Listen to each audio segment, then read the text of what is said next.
a fait Netilat Yadayim, il est assis, il a le pain devant lui, il a le sel devant lui, il a fait l'entaille dans le pain, il a fait la bracha de Hamotzi Lechem Minaretz, qu'est-ce qu'il fait maintenant? Il mange le pain.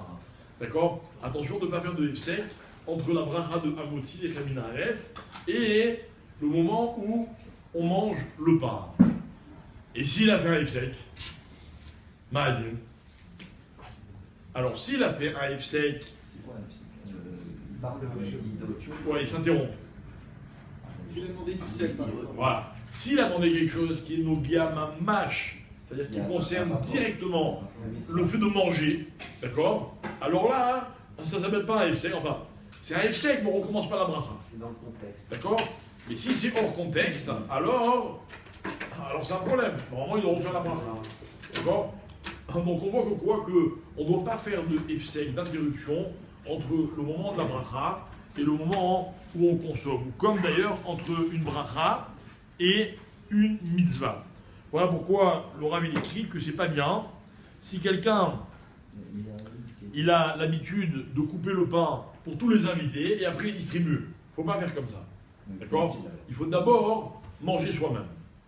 Maintenant, le fait d'attendre en silence sans s'interrompre, ça ne s'appelle pas un Hefsek, à condition qu'on ne dépasse pas le temps réglementaire, qui est le temps qu'il faut pour dire Shalom Alecha Rabbi Mori. Vous savez, les gens, normalement, quand ils voient le Rav tous les jours, ils leur disent Shalom Alecha Rabbi Mori.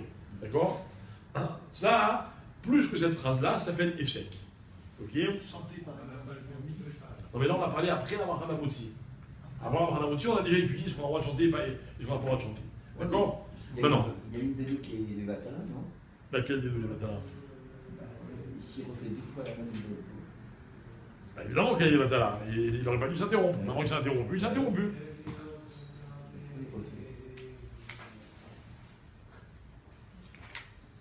J'ai pas compris. C'est quoi votre question? Vous avez fait la bracha de la Ligner Shech Hanouka. Puis après, vous allez, vous fumez une cigarette, vous faites une partie de poker, vous revenez allumer la Hanouka. Vous refaites la bracha ou pas? Pourquoi bracha les Vatala? C'est votre question. C'est pas une question. Votre bracha, vous l'avez raté, il ne fallait pas vous interrompre. Maintenant, vous l'avez interrompu, vous avez rendu la première des Vatala. Vous pouvez dire, bon, j'ai pas mort de la bête, ça c'est un autre problème. Qu'est-ce qu'on fait quand on a dit bracha les Vatala? Maintenant, ma question, c'est est-ce que maintenant il doit recommencer? Il s'est interrompu, il doit recommencer, c'est tout. Si je fais chez Akol et qu'après je fais autre chose et après je bois mon verre d'eau, je dois refaire la bracha de chez Akol. C'est bien de le dire. Ouais. Alors, quelqu'un. Alors, maintenant, vous avez compris que le Hefsek que je ne dois pas dépasser de Shalom Alecha Rabbi Mori, on ne peut pas le respecter. Si moi je suis invité chez quelqu'un, on est 12 personnes, d'accord? Et quand c'est le temps qu'il distribue à tout le monde, moi je suis le 12e. Je suis en dernier. J'ai largement eu le temps de saluer mon Rav. Alors ça ne veut pas être sec. Alors en fait, écoutez bien.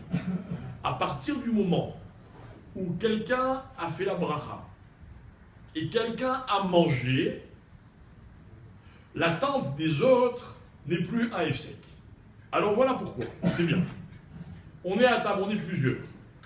Le Balabaï qui fait Motzi. Ok? Entre le temps où il fait la bracha et le temps où il mange, moi je m'interromps. Je dis à quelqu'un, ah, tu me fais mal. Je dois refaire la bracha. Que moi. Si le Balabaït il a mangé, ou même si entre-temps quelqu'un d'autre a mangé, le Balabaït il a l'habitude, je sais pas, bon, avant de manger lui, il donne à quelqu'un, après il mange lui. Le premier, il y en a un qui a mangé, la bracha, elle est plus ba'avir, elle est plus en l'air. Il y a eu une bracha, quelqu'un a mangé, si moi je m'interromps, Bedi Avad, je ne refais pas la bracha. Le processus est commencé. Il a fait bien, Bédiou. La bracha, elle est chala sur une achila. Cette achila, elle a eu lieu, cette consommation, elle a eu lieu, donc du coup la bracha, elle est plus, comme on dit, en l'air, et je ne suis pas obligé de recommencer la bracha. Vous avez compris? Très bien.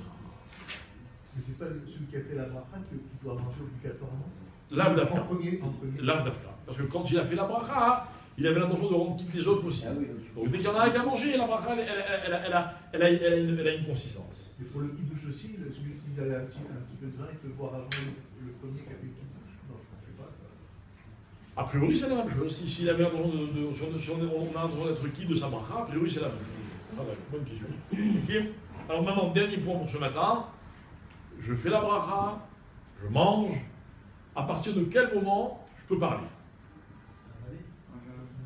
La bouchée qu'on a. Ah, La bouchée avalée. La bouchée ok. Alors, quand j'ai avalé, il n'y a plus de problème, je peux parler autant que je veux, vous avez raison. Et si j'ai parlé avant d'avaler? Elle est déjà. Non, non, je parle la bouche pleine. Très mal élevé, je parle la bouche pleine. Je ne me suis pas étouffé, je suis plus étouffé, d'accord. Je suis plus là pour poser la question. Enfin, déjà, hein? Pourquoi on ne recommence pas? Il y a une seconde, on s'est posé la question, vous avez tous dit très sûr de vous quand il a avalé. Alors maintenant, vous allez dire pourquoi on ne recommence pas quand il n'a pas avalé? Malachat, il faut comprendre. Si la bracha, elle repose sur la consommation et que vous me dites que consommer c'est avaler, alors à ce moment-là, pourquoi si je me suis interrompu avant, on ne fait pas la bracha? Dans la bouche, c'est déjà. Non. Hein? Il a fait. À partir du moment où il est né, il a une certaine jouissance de ce qu'il a mis dans sa bouche. Donc, quand il a commencé à mâcher, alors la bracha, elle repose sur cette jouissance-là. Donc, on ne lui fait pas refaire la bracha. Donc, je récapitule.